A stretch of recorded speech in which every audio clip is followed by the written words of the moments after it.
नमस्कार, आप सभी का स्वागत करती हूं भारत 24 पर। मैं हूं आपके साथ पूर्णिमा मिश्रा। शाम के 6 बज चुके हैं और वक्त है दहाड़ का।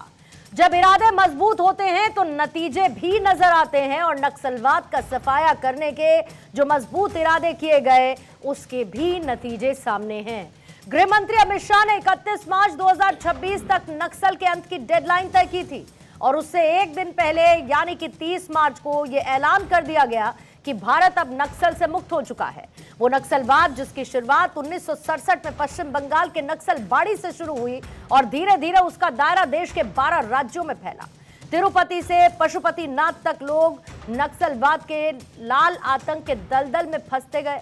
इस रेड कॉरिडोर की वजह से करीब 20 करोड़ लोग प्रभावित थे, क्योंकि इसके बनने के बाद 1971 में नक्सली हिंसा की 3620 घटनाएं दर्ज हुई। नक्सलियों के पास जितने भी हथियार बरामद किए गए, इनमें से 92% हथियार पुलिस बलों और थाने से लूटे गए थे। यानी जिस नक्सलवाद को अभाव में शुरू हुए आंदोलन का नाम दिया जाता रहा, उसका आधार ही हिंसा थी और हिंसा के रास्ते बारूद की मदद और बंदूक की नली से कभी कोई समाधान नहीं निकला। हमारे देश में तो आजादी भी बंदूक से नहीं बल्कि सत्याग्रह से हासिल हुई थी, तो फिर बंदूक की नली से शासन को भला कैसे बर्दाश्त किया जा सकता? फिर भी इस लाल आतंक के कुछ हमदर्द हैं। पुलिस और जवानों की जान लेने वाले, सड़क रास्ते स्कूलों को उड़ा देने वाले, विकास के रास्ते में रोड़ा बनने वालों के साथ सहानुभूति भला कैसे दिखाई जा सकती है? और सबसे बड़ा सवाल यह कि जब पश्चिम बंगाल से होता हुआ नक्सलवाद पूरे देश में फैल रहा था तो उसे रोकने के लिए सही कदम क्यों नहीं उठाए गए? 30 मार्च को जब अमित शाह संसद में नक्सल की समाप्ति का ऐलान करने के लिए आए तो उनके निशाने पर कांग्रेस बेवजह नहीं थी। और आज दहाड़ में अपनी चर्चा के दौरान इसी सवाल को आगे बढ़ाएंगे कि नक्सलवाद क्या सिर्फ एक आंदोलन था या फिर देश के सिस्टम को खत्म करने की कोई सोची समझी साजिश? और कांग्रेस पर लगाए अमित शाह के आरोप भी चर्चा का हिस्सा रहेंगे। लेकिन उससे पहले गृह मंत्री अमित शाह की बड़ी बातें आपको सुनवाएंगे।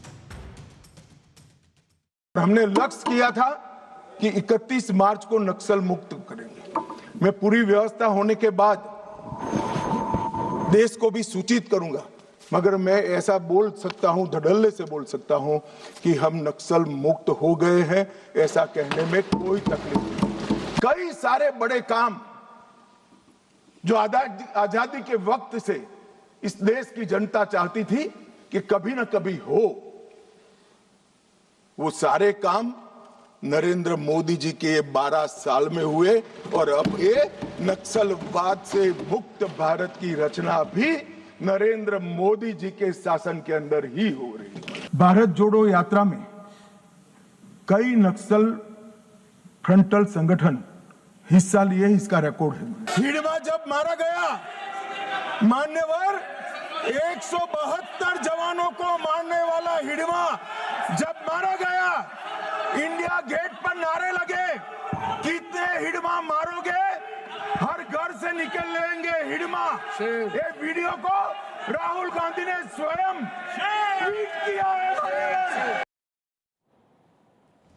तो आइए आगे बढ़ने से पहले आज दहाड़ के सवाल, फिर उसके बाद मेहमानों के साथ करेंगे चर्चा। पहला सवाल आज यही रहेगा, क्या अब भी देश में बचे हैं नक्सल के हमदर्द? बंदूक की नली से शासन के विचार का समर्थन क्यों? मोदी शाह का अगला निशाना अर्बन नक्सल का खात्मा।